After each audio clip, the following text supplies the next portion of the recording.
This horror story is about a wealthy landowner. He was looking to buy a larger house to live in. When he visited a house with a broker, he was quite pleased with it. However, the broker seemed uneasy and suggested looking at other houses as there was something strange about this one. According to what he had learned, the house was haunted. The wealthy man did not believe in ghosts and was confident that since he had done nothing wrong, he would not be disturbed by spirits. He decided to purchase the house. The house was very spacious but old and dilapidated. The wealthy man hired workers to renovate it, transforming it into a grand and magnificent home. The garden was overgrown with wild grass and appeared desolate. He ordered workers to clear it out, creating an open and airy space. After moving in, he invited some friends over to enjoy his family's new living space. They drank and had a joyful time together. However, from the moment they moved in, strange occurrences began happening at night. The servants and maids in the house were continuously terrified by ghostly disturbances. Many servants claimed they had seen ghosts in the house, causing widespread panic. Some maids even died mysteriously with no clear cause. Despite the growing fear among the household, the wealthy man dismissed their claims as nonsense and steadfastly refused to believe in ghosts. One day, his wife, having some free time, went for a stroll in the back garden pavilion. She leaned against the railing, leisurely enjoying the scenery, and absently fed the fish. These fish had been purchased from a distant region and were extremely rare. As she tossed food into the pond, the fish swam to the surface, scrambling to eat. Suddenly, the fish transformed into grotesque, demonic faces, ferociously biting and tearing at each other. Witnessing this horrifying scene, she screamed in terror. Just 2 days later, without any prior illness, she suddenly passed away, leaving the wealthy man heartbroken beyond measure. The terrified servants wept and begged him to leave the house, fearing for his and everyone else's lives. The wealthy man grew angry and refused to listen to their pleas. He declared that he would sleep in the pavilion that night to see for himself whether ghosts truly existed. That night he took his begging to the pavilion in the back garden, preparing to spend the night there. With a clear conscience, he quickly fell asleep without worry. In his sleep, he saw the ghost of an old woman crawling toward him. He bolted upright and furiously demanded to know why she was disturbing his house and had caused his wife's death. A powerful righteous energy emanated from him, scaring the old ghost, who immediately retreated and gradually vanished. Suddenly, a beautiful young woman appeared behind him, gently praising him for his integrity, saying even ancient ghosts feared him. The wealthy man turned around and questioned her identity. She revealed that she and many other wandering spirits had roamed this garden for a long time. She further explained that the house had been built over an old cemetery. Beneath the mansion lay countless dry bones, which was why strange occurrences frequently happened. No living person could peacefully reside there. She admired his righteousness and wanted to be close to him. She approached and, in a seductive voice, asked if he would spend a passionate night with her. Unexpectedly, the wealthy man quickly pushed her away. He was still grieving his wife's passing. Since she had just died, he could not commit such an immoral act. Touched by his unwavering devotion, the ghost girl decided to help him reunite with his wife, bringing him immense joy. She told him that his wife had not yet reincarnated. Over the coming days, he should burn many paper offerings, and she would arrange for them to reunite for a few more days. Following her instructions, he prepared a large quantity of paper offerings and burned them continuously for several days. That night, 2 understand officials escorted his wife's spirit back home, stating that she could stay for 3 days. Husband and wife were reunited, embracing each other and weeping as they expressed their deep longing. Unexpectedly, The ghost girl stood nearby, moved to tears as she recalled her own tragic past. The couple urged her to share her story. She revealed that when she was alive, she had been forced into marriage with a lazy and abusive man. He would either beat or scold her daily, showing no mercy. Still young, she perished, her soul separating from her body. Her cruel husband merely wrapped her corpse in a mat and discarded it in the cemetery. The wealthy man's wife wondered why she had chosen to remain a wandering spirit instead of registering in the underworld for reincarnation. She explained that when a human dies, they become a ghost, and ghosts can also become spouses. Her husband had died years ago and had also turned into a ghost. If she went to the underworld, he would find her and subject her to more torment. The wealthy couple, moved by her plight, offered to help her break her karmic ties with her wicked husband. He invited Haiyan monks and Taoist priests to hold a 3-day ritual, praying to release her spirit from suffering. They also unearthed her remains in the courtyard, carefully gathering her bones. Afterwards, they gave her a proper burial in the family's ancestral grave. She could reincarnate and begin a new life. The couple spent every moment together, deeply bonded and inseparable. Thus, the 3 days passed. On their last night together, they shared heartfelt conversations. On the morning of the 4th day, the wealthy man woke up only to find his wife no longer by his side. From then on, he spent his days sitting in the pavilion, gazing at the scenery, hoping to see his wife again. For the rest of his life, he never remarried, staying faithful to his departed wife. The mansion never experienced any supernatural occurrences again. He lived until the age of 73 before passing away, bringing his life's journey to an end.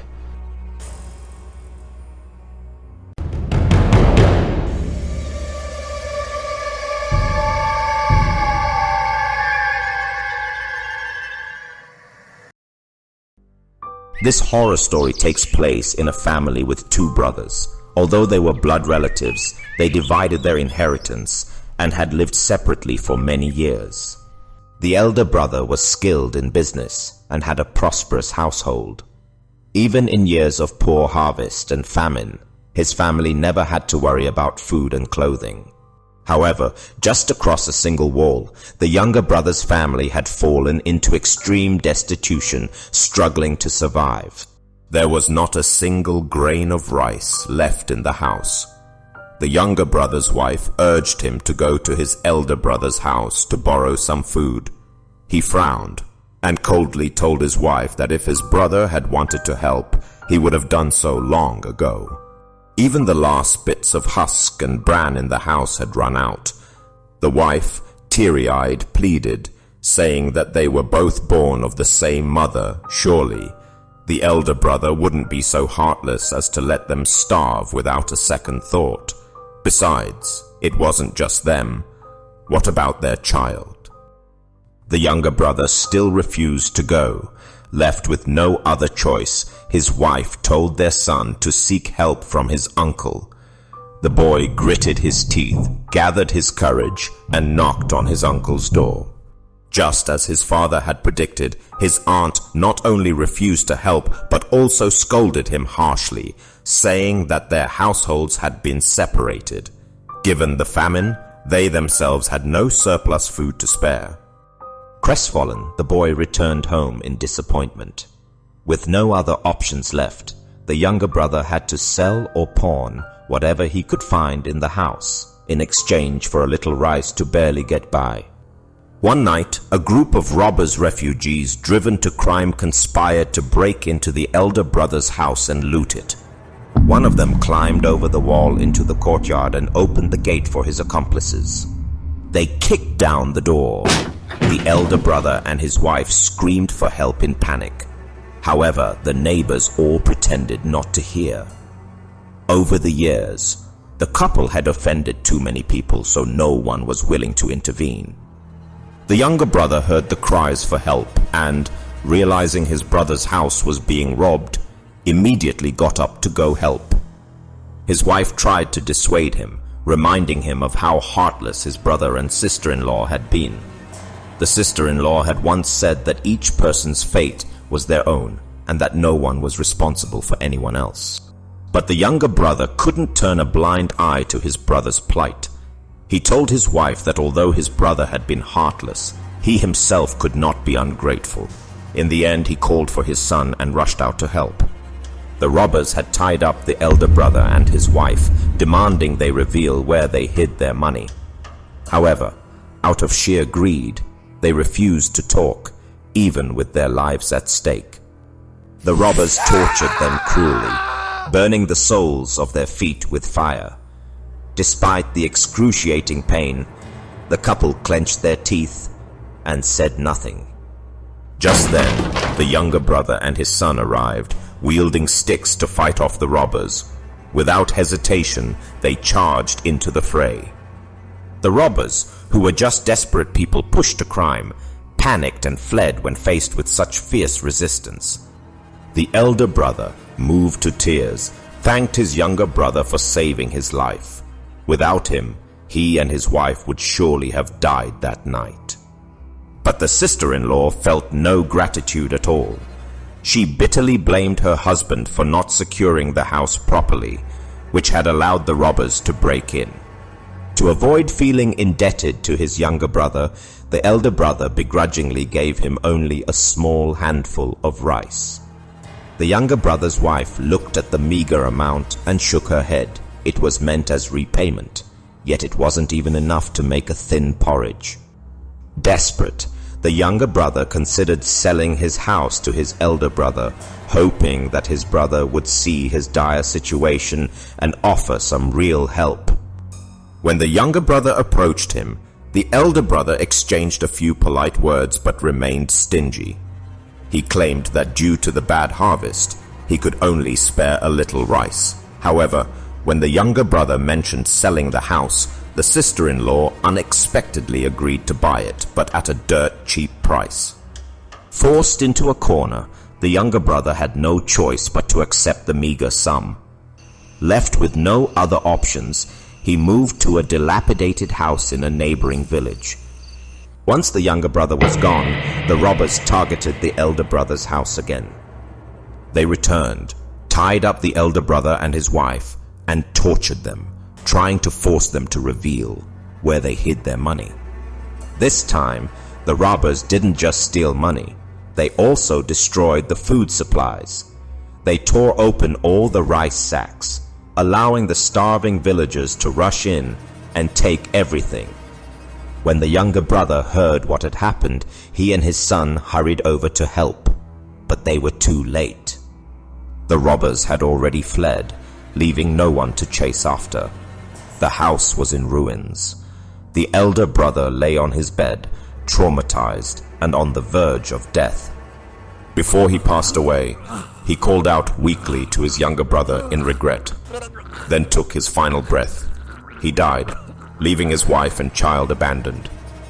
The younger brother sorrowfully called out "Big Brother," but there was no response.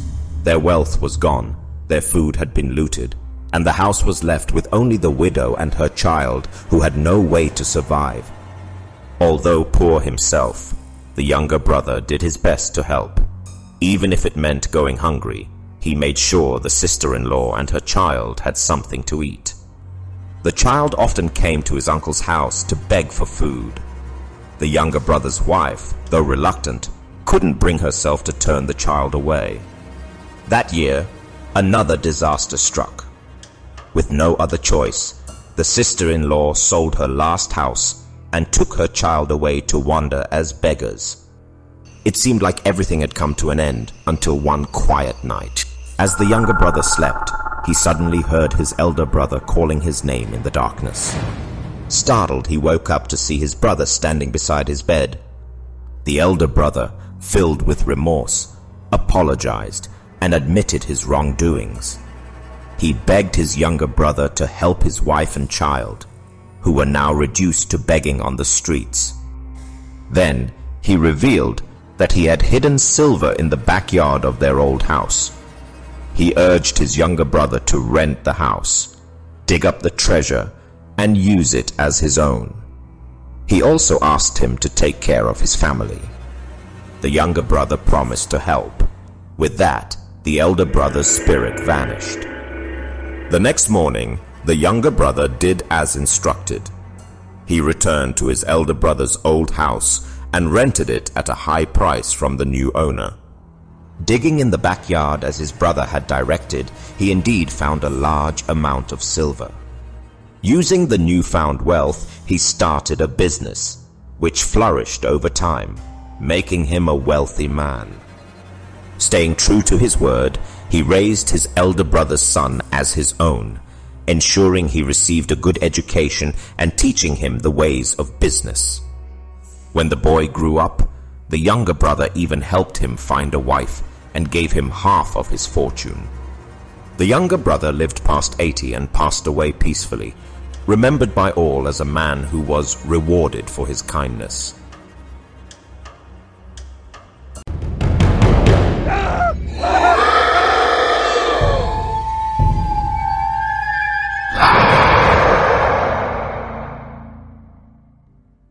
This horror story tells of a cult that existed long ago. The main character in the story is a disciple of this cult, whose identity remains unknown, but he is skilled in strange, mystical arts. With his abilities, he took in many disciples and taught them secret techniques, all of whom revered him as their master. One day, before leaving on a trip, he called one of his disciples and instructed him to carefully guard 2 basins placed in the main hall, strictly forbidding him from touching them. As soon as the master's figure disappeared, the disciple turned back, his attention fixated on the forbidden basins. The 2 basins were stacked on top of each other and placed upside down. No one knew what was inside that was so important that the master had given such strict instructions. Overcome with curiosity, the disciple secretly opened the basins to take a look. Inside was a basin full of water, with a small boat made of straw floating on the surface. Intrigued, the disciple playfully flipped the boat upside down and then set it upright again. Afterward, he covered the basin as if nothing had happened and casually went about his task. However, not long after, the master returned drenched from head to toe, his face full of fury. It turned out that the small boat was connected to him, and because it had been disturbed, he had suffered the consequences. The moment he saw the disciple, he immediately slapped him across the face and angrily scolded him for disobeying direct orders. He then severely punished the disciple for touching the boat. The disciple was bruised-beaten while the other disciples whispered amongst themselves. Horror, resentment, the disciple secretly engaged in an affair with one of the master's concubines. However, he did not realize that the master had discovered his betrayal. The master knew that every time the concubine met her lover, she would steal pastries to give to him. So, he poisoned the pastries. As usual, the disciple and the concubine met in secret, unaware of what was coming. They joyfully ate the pastries together. As a result, both of them transformed into fat pigs. The master then summoned a butcher and ordered both pigs to be slaughtered. Some disciples felt that this act was too cruel, so they secretly informed the deceased disciples' parents. Overcome with grief and rage, the parents immediately reported the master to the authorities, accusing him of using dark magic to harm others. The officials had long wanted to arrest him, so they dispatched a large force to surround and capture him. He, along with his wife and son, were locked in wooden cages and transported to the capital. On the journey, as the convoy passed through a dense forest, the trees suddenly shook violently, revealing the shadow of an unknown creature. It let out an earth-shaking roar before slowly approaching the moving convoy. a massive monster emerged, towering at about 5 to 6 meters tall, with round eyes and sharp fangs. The soldiers were terrified by the sight, and none dared to step forward. At that moment, the master told the officers that they were no match for the creature and advised them not to waste their lives in vain. He continued, saying that only his wife could subdue the beast and demand that they release her first. Left with no choice, the soldiers freed his wife. Without hesitation, she approached the monster. Just then, the creature grabbed her with one hand and lifted her into the air. Then, it swallowed her whole without even chewing. Licking its lips, it slowly advanced toward the horrified soldiers. The master then suggested they release his son next, claiming that once the monster was full, it would not harm anyone else. The officers hesitated but ultimately released the boy. However, like his mother, he was immediately seized by the creature. The child suffered the same fate, devoured in a single gulp. Finally, the master demanded his own release, claiming that only he could deal with the beast. Parched with fear, the officers immediately unbound him. The moment he was free, he summoned all his strength and charged toward the monster. As expected, the creature swiftly grabbed him. Lifting him into the air, it opened its mouth wide and swallowed him whole, just like the others.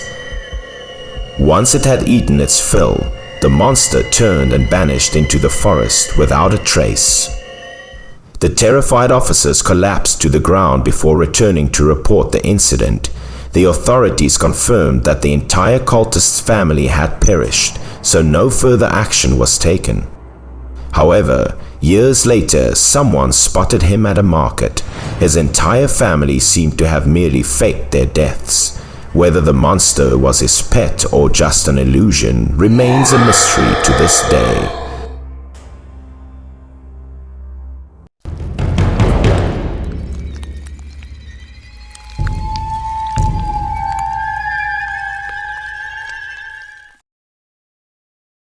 This horror story is about a young scholar. Besides his studies, he was passionate about practicing a strange form of Qigong and became increasingly immersed in it. Whenever he had free time, he would sit cross-legged, regulate his breathing, and train tirelessly. As the seasons changed from winter to summer, he practiced relentlessly all year round, never stopping. Time flew by, and he had been training for several years. One day, as usual, while he was meditating and concentrating on his practice, he suddenly heard a voice inside his ear asking if it could come out. The tiny voice, like the buzzing of a fly, repeated the question, asking if it could come out. At first, the young scholar thought he had misheard. He opened his eyes, looked around, but saw no one. He wondered if he was close to achieving enlightenment, and if his primordial spirit was about to manifest. One day, the same voice echoed in his ear again, asking if it could come out.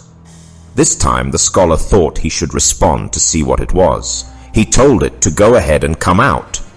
Immediately, he felt something crawling out of his ear. It was a tiny humanoid creature resembling a yaksha. It stood on the scholar's shoulder, observing its surroundings. Then it leaped down to the courtyard, curiously wandering around, as if it was unfamiliar with this new world. That day, while the scholar was meditating, the small demon was roaming in the garden. Suddenly, a knocking sound startled it.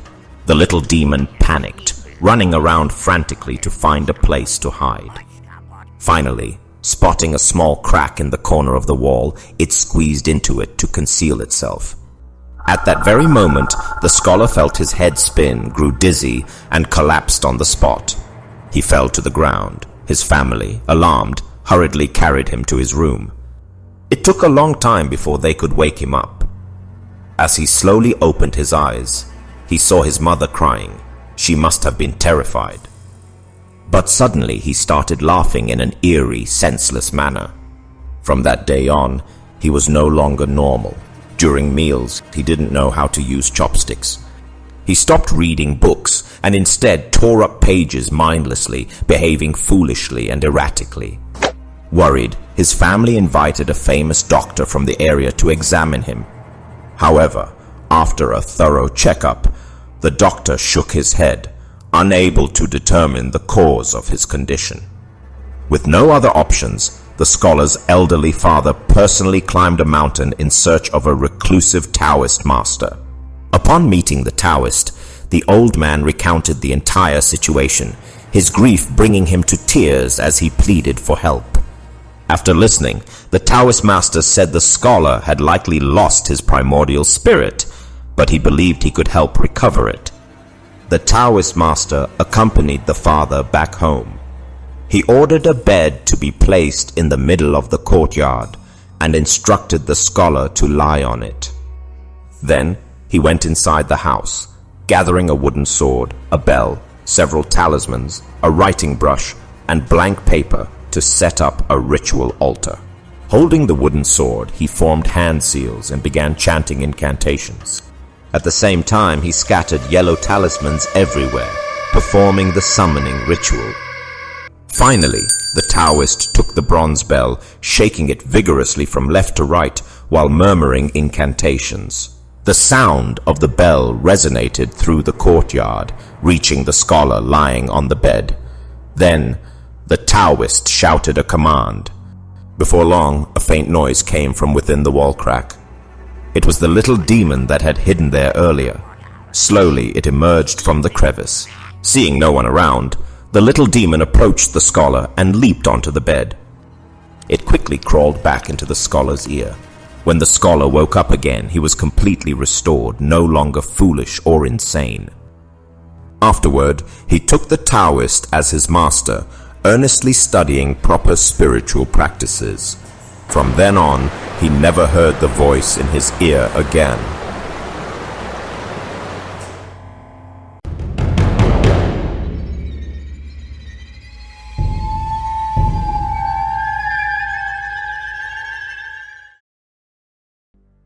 This horror story follows a scholarly young man who befriends a guest residing in the capital. One day, they decide to go horseback riding and, from afar, spot a temple on a mountain. His friend suggests they visit the temple, and the scholar happily agrees. When they arrive at the temple gate, they find that it is not very large. They knock, but no one answers, as if the temple is empty. Upon stepping inside, they see only a main hall and a few rooms belonging to the monks. A monk residing at the temple notices the visitors and comes out to greet them. Both sides clasp their hands together in greeting. The monk then leads them on a tour of the temple. However, the temple is small, with nothing particularly remarkable to see. But when the monk takes them to one of the rooms, they see a large painting of young women hanging on the wall. When the scholar looks at the painting, he notices that one of the women appears to be looking straight at him. Upon closer inspection, her eyes seem filled with affection, as if she wants to exchange glances with him. This sight makes the scholar blush. He feels both intrigued and captivated. He cannot take his eyes off her.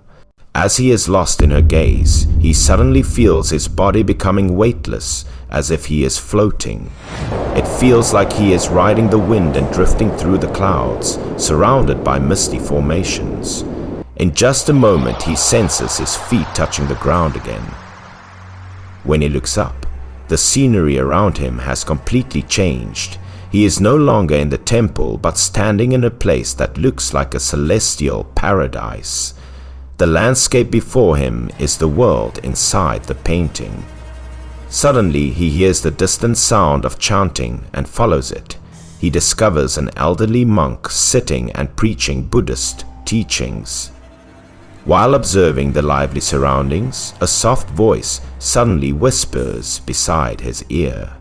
He turns around and sees a breathtakingly beautiful young woman, the same one from the painting that had mesmerized him. The girl gently tells him that this is not a place he should be. Then she quickly grabs his hand and pulls him along. They arrive at a room and she opens the door, ushering him inside. She instructs him to hide there and not to let anyone see him. Looking at the young woman before him, the scholar feels as if he is dreaming. He confesses his disbelief that he could meet a celestial maiden from the painting and wonders if this is all just an illusion. Unable to resist, he wraps his arms around her and presses a passionate kiss to her lips. She welcomes it with delight. The two of them grow intimate in the room. Though the scholar is not usually a reckless man, he believes he is merely dreaming, and with a beautiful woman by his side, he allows himself to indulge. After their passionate encounter, the young woman gets up to leave. Before departing, she warns him to stay hidden in the room and not wander outside. If the temple guardian discovers him, he will be killed. Hearing this, the scholar obediently remains inside, not daring to step out. That night, the young woman returns, bringing food and wine for him. During the meal, the scholar wonders why this dream is lasting so long and asks where exactly this place is. The young woman smiles and tells him that this is no dream. He is truly inside the world of the painting. Not everyone has the fortune to experience such an encounter. Though he still struggles to believe that he has entered a painting, he raises his cup and drinks with her, toasting to their fated romance. Thinking he should savor every moment before waking up, he pulls her close, and they become entwined once more. As they are lost in their embrace, voices suddenly call the young woman's name from outside the door. She becomes startled. It seems her sisters have arrived. Before she can react, the women outside speak up, saying there is no use hiding because they have already seen everything.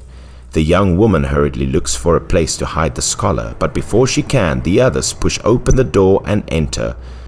One of them teasingly scolds her for being so bold, hiding a mortal in this place. Does she not fear the temple guardian will tear him apart? Seeing how she protects the young man, another woman jokingly remarks that perhaps she is already carrying his child. The comment makes the young woman blush deeply, too flustered to respond. Another woman laughs heartily, but seeing her embarrassment, decides not to tease further. Instead, they warn her to be careful of the guardian, or else the young man's life will be in danger. That night, the scholar holds her hand and earnestly declares that he wishes to stay with her forever.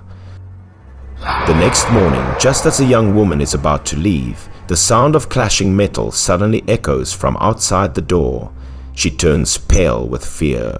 The temple guardian has arrived. She quickly turns back and whispers for him to hide under the bed and stay silent. The young man crawls under the bed and lifts the curtain slightly to peek outside.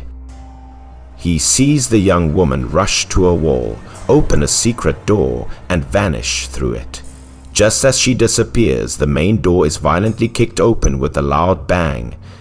A terrifying figure enters, a man clad in golden armor, his face as dark and fearsome as a demon's. In one hand, he holds an iron mace, in the other a chain. Several dried skulls hang from his waist. The guardian steps into the room, sniffing the air before loudly declaring that he smells the scent of a living human. The women accompanying him quickly deny it, saying he is being too paranoid. Who would dare trespass here? The guardian coldly warns that anyone who harbors a mortal will face dire consequences. With that, he turns and leaves. The young man waits until all is silent outside before socially crawling out from under the bed. He suddenly feels disoriented, unsure of where he is or how he got there. At that moment, he hears someone calling his name, telling him that he has wandered too long and should not lose his way. Lowering his gaze, he is stunned to see the monk who had led him around the temple along with his friend. A wave of dizziness suddenly overwhelms him, making his head spin.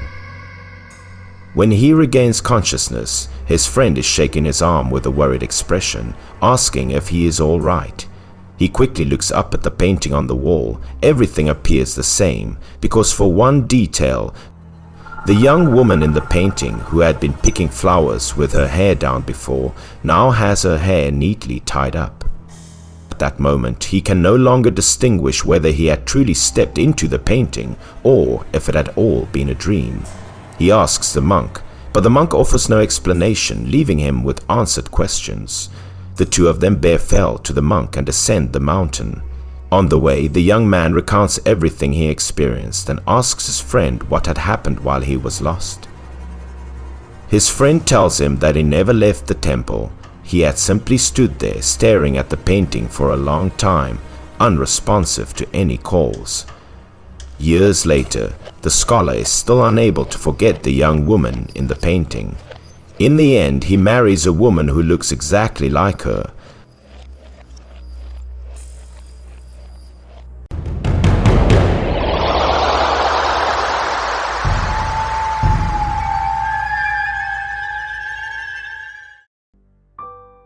This horror story takes place in a small market, where a wandering Taoist often visits on market days. One day, while strolling through the market as usual, the Taoist saw a pear stall from afar, where two people were arguing.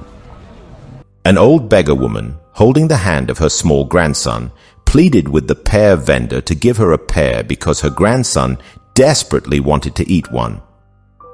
The pear vendor flatly refused, saying that if he gave her one, others would come asking too, and then how would he make a living?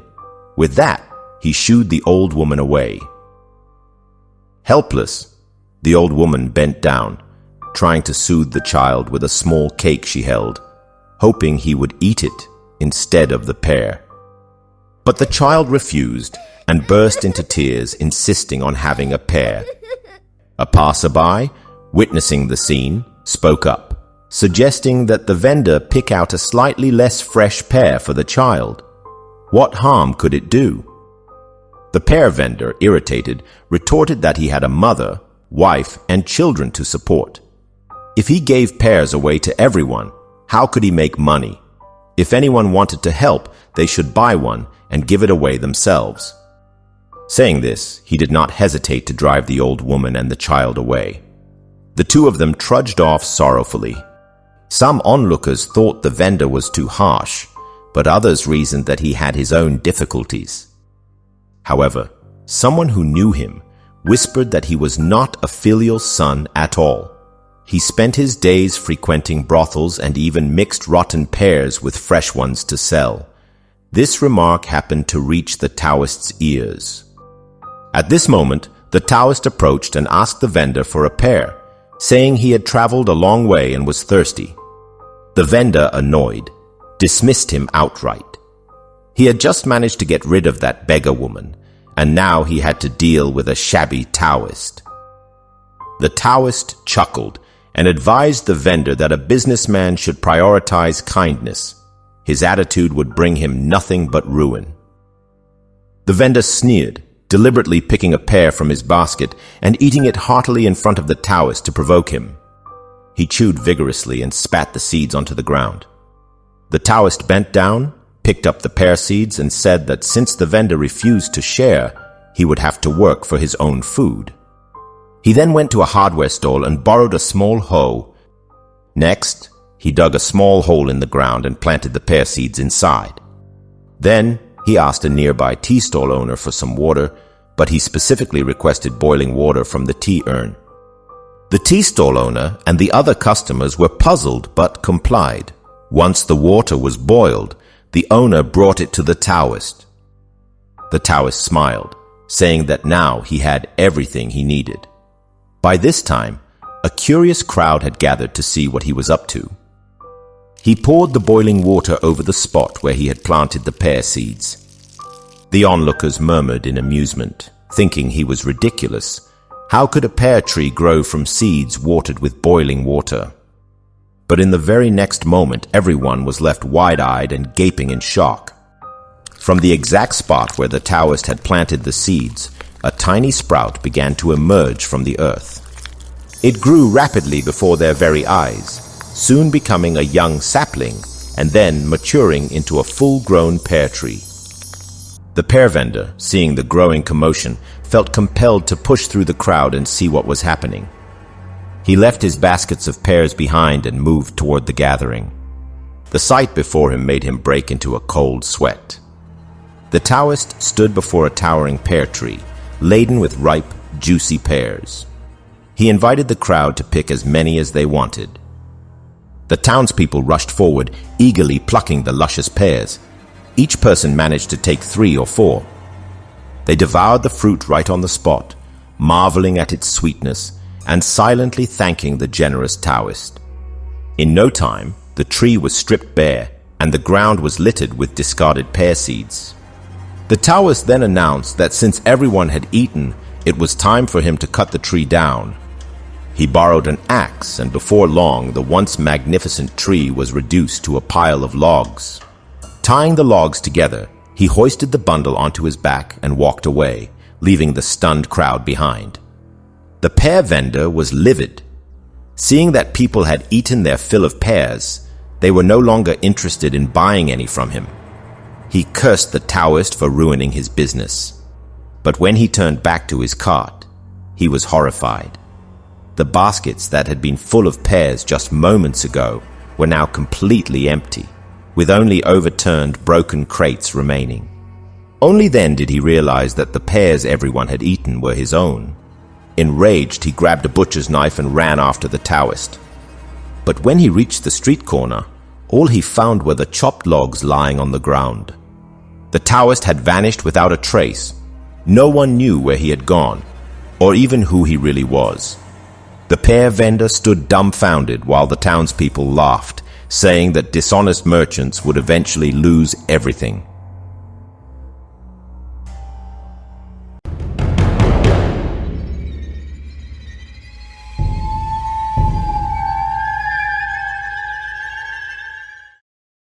This horror story is about a wealthy landowner. He was the richest man in the region, renowned for his prestige and influence. He had only one daughter and had already arranged her marriage. One day he announced to the family that he could not let his daughter marry in a simple manner. Hearing that the silk and fabrics in the neighboring province were exquisite, he decided to take his entire family there to purchase wedding attire. Determined, he immediately hired a large boat and chose an auspicious day to set off with his family. Besides preparing the dowry, he also wanted to take this opportunity to enjoy the scenery along the way. As the boat neared a temple, he had urgent matters to attend to and had to leave ahead of the family. Before departing, he carefully warned his family, as he had heard that a giant water monster lurked in the river, often overturning boats and devouring people. He strictly instructed them not to eat any strong-smelling food on the boat to avoid attracting it. He reminded everyone that these waters were extremely dangerous and that they must be especially cautious. After his warnings, he boarded a small boat and left. After he departed, the large boat continued its journey. By evening, the cook on board began preparing dinner. However, forgetting his warning, the cook prepared a meal that included both fish and meat. The noise and scent of food attracted a massive creature from the depths of the river. The monster lunged violently at the boat, shattering it into pieces. The passengers fell into the water, screaming in terror. But no one could escape. Everyone was swallowed whole in the blink of an eye. When the wealthy man returned after finishing his business, he found neither the large boat nor his family. Before him, only the wreckage of the shattered boat floated on the river's surface. He pulled out tattered pieces of his loved one's clothing in the water, overcome with indescribable grief. Clutching the garments, he wept bitterly, his cries echoing across the river. After a long time, still unwilling to accept his loss, he decided to visit the nearby temple to seek vengeance. He approached the temple's head monk, sorrowfully recounting the tragedy that had befallen his family. The monk pressed his palms together in prayer before asking the old man to follow him. He then led him behind the temple toward the mountain. When they reached a high cliff, the monk stopped, pointed forward and told the man to look in the direction he indicated. The old man looked up and saw a colossal statue being worshipped on the cliffside. The monk sighed and solemnly explained that this water monster often appeared, capsizing boats and drowning travelers. It had already claimed countless lives. Helpless against it, the people had no choice but to offer incense and sacrifices, hoping it would harm fewer innocents. The monk then pointed to the cliff again and continued explaining that on the 1st and 15th days of every lunar month, people had to make sacrifices by throwing livestock into the river to appease it. Cows and goats were pushed straight into the rushing waters as offerings to the beast below.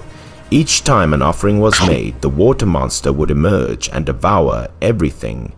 Hearing this, the old man was furious and questioned how such a murderous creature could be worthy of incense and tribute. Enraged, but also devising a plan, he left the temple and headed straight to the market with his servant. He sought out a blacksmith workshop, where 7 or 8 craftsmen worked.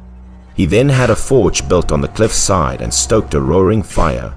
The craftsmen gathered and got to work. They hammered iron relentlessly for days, forging a massive iron hook covered in sharp barbs. Next, they slaughtered a large cow as bait for the water monster. After gutting the cow, they hid the iron hook inside and carefully stitched it back up. Several strong men worked together to carry the cow with the concealed hook to the edge of the cliff. The cow was thrown into the deep abyss, serving as bait for the monster. Just as the monk had described, the scent of blood immediately lured the water monster. The beast emerged from the depths, opening its massive jaws and swallowing the cow whole. Once it had eaten, satisfied, it turned and began sinking back into the riverbed. Judging by its size, it was as large as an entire house.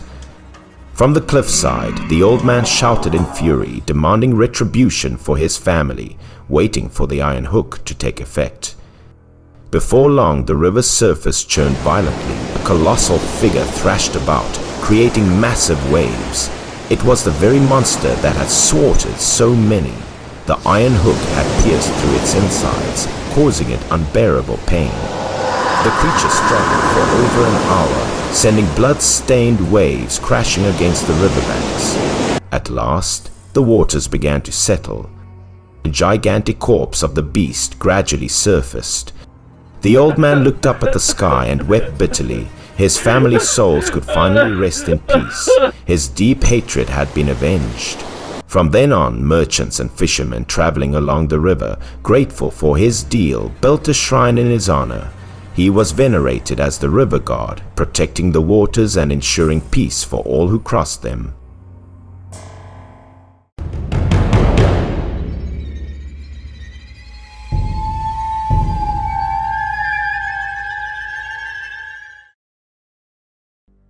This horror story is about a man who served as the chief steward for a prince in the capital. He was the prince's closest attendant, sincerely and meticulously taking care of him every day. Because of the prince's trust, he held a position of great authority in the household, second only to the prince himself. One day, the prince had an important matter to attend to and needed to leave for a few days. The steward carefully escorted him to the gate and only turned back after the carriage disappeared from sight. As usual, he meticulously instructed the servants on their duties in the household. It was late at night when he finally left the estate to return home. His house was also a grand mansion with plenty of servants attending to him. At that time, his wife was pregnant and close to giving birth. Both husband and wife eagerly awaited the arrival of their child. When the time came for her to give birth, he stayed up all night caring for her, anxiously waiting for the midwife to arrive. Exhausted, he rested his head on the table for a moment and fell into a strange dream. In the dream, a strange man hurriedly entered the house. The steward did not recognize him. The man looked directly at him and loudly declared that he owed him 40,000 coins and it was time to repay the debt. The steward was startled, as he had never seen this man before and had never borrowed money from him. How could he possibly be in debt? However, the man ignored his words and rushed straight into the room where his wife was giving birth. The stranger's figure vanished beyond the birthing room's door, leaving no trace. The steward was stunned and wanted to chase after him. But at that moment, The cry of a newborn filled the air, waking him from his dream. It had only been a dream. Dazed, he looked around. The midwife stepped out joyfully to announce that his wife had given birth to a healthy baby boy. Overjoyed, he quickly entered the room to see his wife and child. His heart swelled with happiness as he saw his wife holding their newborn, both mother and baby safe and well. Despite his joy, a strange feeling lingered in his mind as he recalled his dream. Troubled by lingering doubts, he decided to seek out a fortune teller in the following days to understand the meaning behind his dream. The fortune teller stroked his beard, mumbled a few words, and then slowly explained that children in this life are often the creditors from past lives, returning to reclaim what is rightfully theirs. The steward was shocked and asked if that meant his newborn son had come to collect a debt from him. The fortune teller nodded, confirming that the man he had seen in his dream was, in fact, his son. The child had come to reclaim the 40,000 coins he was owed. Only when the entire sum was spent would their karmic bond be settled. Hearing this, the steward returned home and ordered his servants to prepare several large chests, filling them with 40,000 coins. The servants did as instructed. Once everything was arranged, they informed him of the task's completion. He commended them and dismissed them from the room. Looking at the room full of money, his heart grew heavy with thoughts. From that day forward, this money would only be used for his son. One day, while drinking tea with his wife, a servant respectfully informed him that the young master needed new clothes. He simply nodded and instructed the servant to take money from the designated room. Every time his son needed something, clothes, food, medicine, the money was taken from that room. Day by day, the sum gradually decreased. One day, the boy fell ill. His family immediately summoned a renowned physician to diagnose him. The consultation and medicine were costly, but the steward assured that money was not an issue. He then ordered the servants to retrieve payment from the designated room. From then on, every expense for his son, whether for treatment or daily needs, was taken from that sum. Though the boy occasionally fell ill, he grew up normally. One night, as they prepared for bed, his wife hesitantly asked about the remaining money. He gazed at the room where the money was stored and let out a sigh. As their child grew, so did the expenses, and the money dwindled accordingly. His wife was deeply worried. There was only enough money left for about 2 more years. She wondered what would happen after that. Closing his eyes, he spoke in a solemn tone, telling her to sleep early and not think about what would come once the money was gone. Time passed quickly, and 2 years later, the boy turned 3. That day, when money was needed, the steward went to check the remaining funds in the room. Opening the chests, he suddenly froze in shock. There was only one final string of coins left. Staring at the last string of money, he sighed and muttered that once this was spent, the debt would finally be repaid. Looking out into the yard, he saw his son happily playing. He suddenly felt foolish for believing in superstitions. He called his son over. Seeing the healthy boy standing before him, he smiled and reassured himself that despite the money being gone, his son was still here. Proof that the fortune teller's words had been nonsense. But just then, the child, who had been playing, suddenly looked up before collapsing to the ground. He didn't even cry out. The boy had passed away without any apparent illness. The steward was devastated, frozen in grief. Choking back his sorrow, he ordered a coffin to be prepared for his son's proper burial. While cleaning out the money storage room, a servant discovered a few stray coins in the corner of a chest. Upon counting them, they realized the sum was just enough to buy a small coffin, leaving the steward in stunned silence. From the moment his son was born to the moment he died, exactly 40,000 coins had been spent, no more, no less. The karmic debt from a past life had been fulfilled. His son had been born solely to reclaim that sum before departing, an unavoidable fate.